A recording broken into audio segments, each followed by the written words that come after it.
Bertrand Russell's The Problems of Philosophy, Part 2.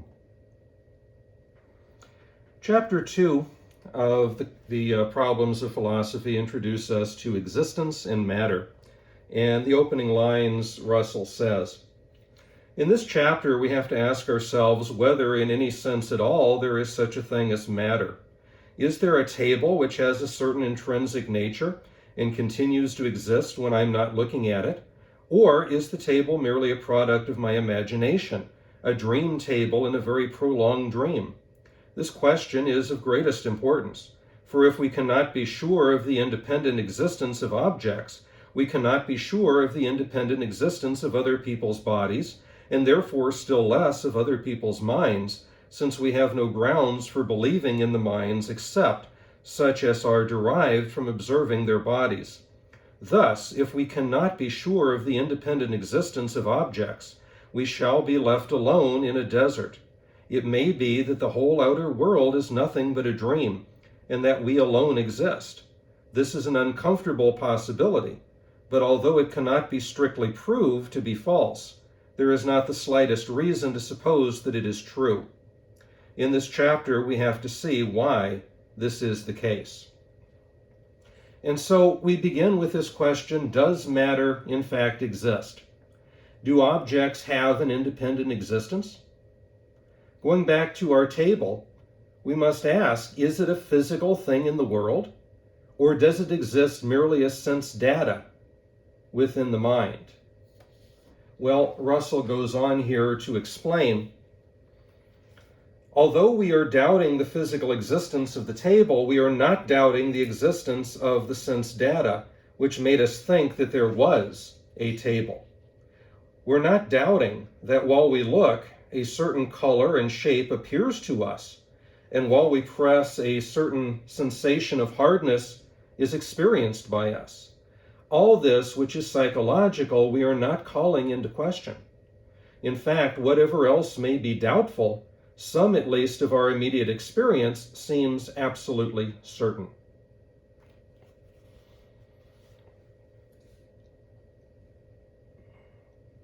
Now at this point, Russell introduces us to René Descartes in his evil deceiver argument. We looked at this in a previous video, but just to remind everyone, the basic idea is, according to Descartes, that there could potentially be this evil deceiver, this being who is God's equal in power, but yet is completely malevolent. He exists solely to deceive us. And so we could potentially be led to believe all sorts of things, such as the fact that the world around us is here, it's present as the way that we perceive it, when in reality it is not. That things might be very different. I could believe that I am in a classroom full of students, when in reality, maybe it's a classroom full of elephants. The evil deceiver could be making me perceive things that are different from reality. But we also saw through this that even though this evil deceiver could implant any number of things into my mind, I could doubt all of that information. The one ultimate thing that I cannot doubt is my own existence, hence the idea of the cogito ergo sum, I think, therefore I am. No matter how hard the evil deceiver tries to make me deny or doubt my own existence, all it does is reinforce the fact that I must exist, at least as some kind of mental entity, as some kind of thinking thing.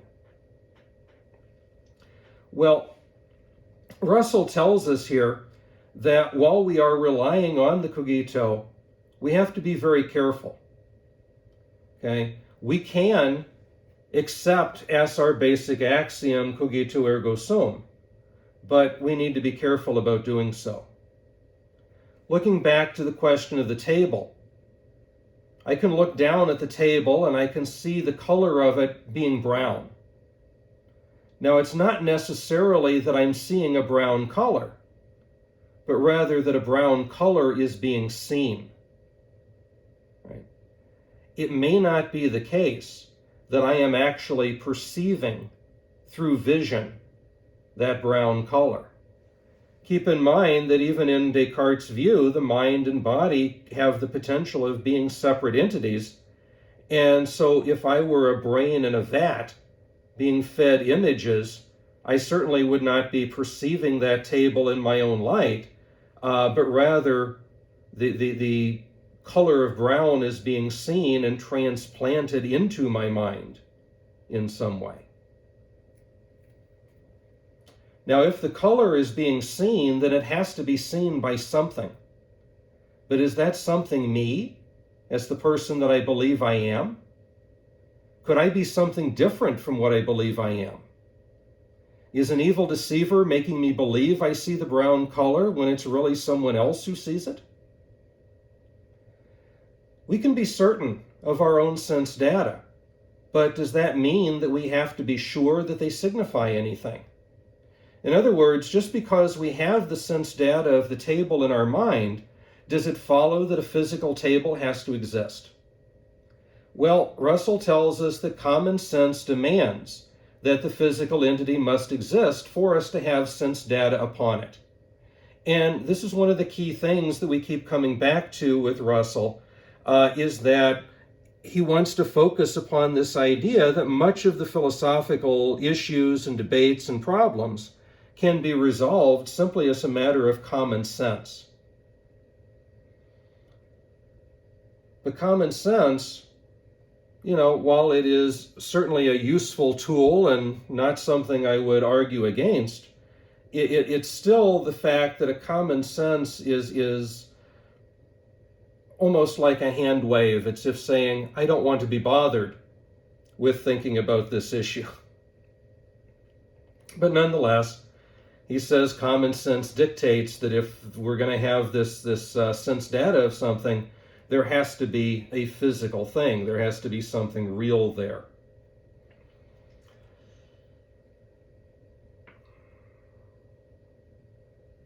He tells us that if a cloth completely hides the table, we shall derive no sense data from the table. And therefore, if the table were merely sense data, it would have ceased to exist, and the cloth would be suspended in empty air, resting by a miracle in the place where the table formerly was. This seems plainly absurd, but whoever wishes to become a philosopher must not be frightened by absurdities.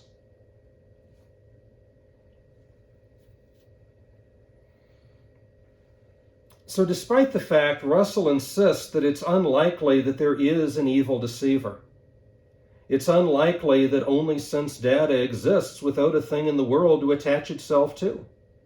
He accepts that in addition to ourselves, there are other people and other things that populate the world, not because it's impossible, but essentially because of Occam's razor. All things being equal, choose the simpler theory. There is no logical impossibility in the supposition that the whole of life is a dream in which we ourselves create all the objects that come before us. But although it is not logically impossible, there is no reason whatsoever to suppose that it's true. And it is in fact a less simple hypothesis, viewed as a means of accounting for the fact that our own life, that the facts of our own life, than the common sense hypothesis that there really are objects independent of us and whose actions on us cause our sensations. Accepting the idea that there are these physical things in the world, the fact that even though I can't see the tables and the chairs that are pictured on the screen there because they've been covered, it's not the case that these are, cloths floating in space. It is the fact that they are still there, they are still present. And so the things in the world do exist. They are real. We don't need to necessarily go through a long explanation and argument like Berkeley does to try to grasp his theory. Common sense simply dictates that the simple solution is usually the right one. And the simple theory is that there are physical things in the world that we perceive. Moving on to chapter 3, the nature of matter. In the preceding chapter, we agreed, though without being able to find demonstrative reasons, that it is rational to believe that our sense data, for example, those which we regard as associated with my table, are really signs of the existence of something independent of us and our perceptions. That is to say, over and above the sensations of color, hardness, noise, and so on, which make up the appearance of the table to me, I assume that there is something else of which these things are appearances. The color ceases to exist if I shut my eyes. The sensation of hardness ceases to exist if I remove my arm from contact with the table. The sound ceases to exist if I cease to rap the table with my knuckles. But I do not believe that when all these things cease, the table ceases. On the contrary, I believe that it is because the table exists continuously that all these sense data will reappear when I open my eyes, replace my arm, and begin again to rap with my knuckles. The question we have to consider in this chapter is, what is the nature of the real table, which persists independently of my perception of it? So the sense data that I receive when looking at the table disappears when I close my eyes or cover it up with the cloth. But when the cloth is removed or the eyes are opened, the object is still there. It didn't disappear when it wasn't being perceived. Or if it did, it returned exactly the same to us as when it left. So what is the nature of the table? If you think about it, one of the things that makes Berkeley's idealism difficult to disprove is the fact that we are basing existence upon perception. And so if I cover that table up, if I close my eyes, if I leave the room, I'm not perceiving it, so I don't know for sure that it's there other than what common sense dictates that it is. But I don't know that for sure, for certainty. All I know is that when I come back into the room or uncover it or open my eyes or whatever, I can see the object exactly as it was before.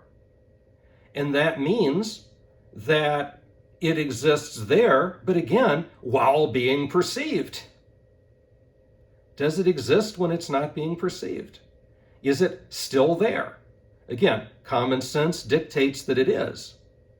But is there any real way to prove it? Not really.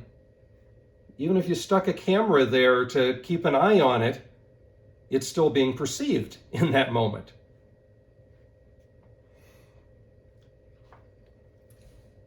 So what is the nature of the table?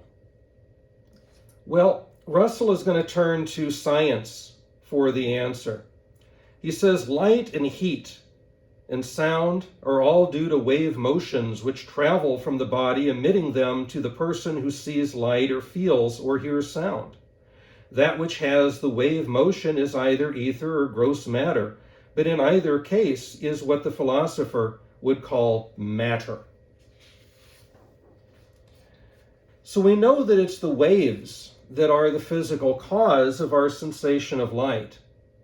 When light travels from the sun to the earth, it takes about 8 minutes. So the light that we are seeing when we stand outside is 8 minutes old. The light that's emitted in the moment from the sun cannot be seen for us or by us for 8 minutes. So our perception is different from reality. The way that we perceive the world, the way we see it or interact with it, is different from what it actually is. Now, obviously, going from the sun to the earth, there's a great distance of space, and it takes 8 minutes to travel. It doesn't take nearly that long looking at a table in front of us. That seems almost instantaneous, but it's still the fact that there is a time differential. And so I am not necessarily getting the direct image in that moment. My perception differs from the reality of what is there. Russell talks also about real space and apparent space, stating that real space is public, whereas apparent space is private. what we perceive may well be different from the reality. The reality is that a coin is round, but unless you view that coin head on, it's going to look like an oval.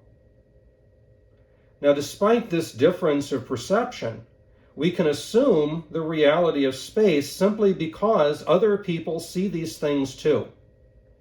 If we were to look down our street, we would see that a house further away looks smaller than the one that's closer to us, right? That's a matter of perception. We look at this street scene, and that blue house with the red door, which is right in front of us, is very, very large. But if you move down, that sort of brick-looking building at the end looks rather small in comparison. Now, these houses are all built to the same size, to the same design, but it's the fact that we're looking down the road, that is making it appear that that house on the end is smaller than the one that is closer to us.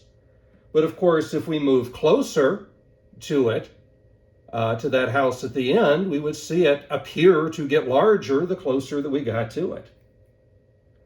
So I recognize that the house down the street is further away than mine, and I can show this in a drawing or a map or taking a picture like this one, and anybody else that's looking down the street could see the same thing.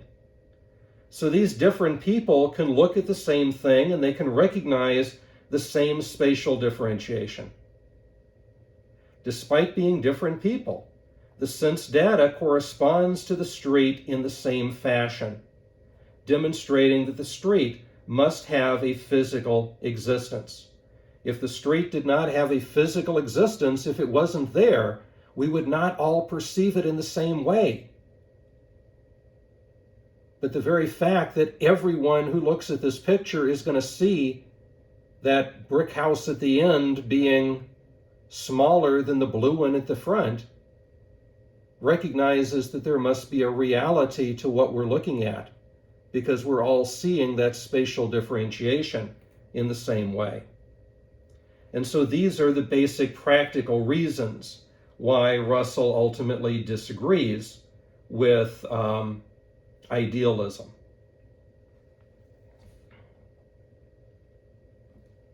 Chapter 4, he turns to the issue of idealism directly, and he says that idealism is the doctrine that whatever exists, or at any rate whatever can be known to exist, must be in some sense mental. And he goes on in here to explain Berkeley's view, which I did for you in the first video, so we won't go back through that again. But Russell says that there are a couple of fallacies involved in Berkeley's view. First, there is confusion over the idea. The term in mind is an ambiguous term. Does in mind mean literally it exists inside of the mind and nowhere else? Or does in mind simply imply it's thought of? In other words, it could have its existence in the real world, but it's thought of within the mind, perhaps like that idea of indirect realism. So if you conjure an image of a table and you're thinking of it, the idea is present to you, but that doesn't mean that the physical table is literally in your mind. Russell says here, taking the word idea in Berkeley's sense, there are two quite distinct things to be considered whenever the idea is before the mind. There is, on the one hand, the thing of which we are aware, say the color of my table, and on the other hand, the actual awareness itself, the mental act of apprehending the thing. The mental act is undoubtedly mental, but is there any reason to suppose that the thing apprehended is in any sense mental? Our previous arguments concerning the color did not prove it to be mental. They only prove that its existence depends upon the relation of our sense organs to the physical object, in our case, the table. That is to say, they prove that a certain color will exist in a certain light if a normal eye is placed at a certain point relative to the table. They did not prove that the color is in the mind of the recipient. So the idealists are going to claim that we cannot know that anything exists which we don't know is regarded as false. Right? The idealists make this statement. We cannot know that anything exists which we do not know.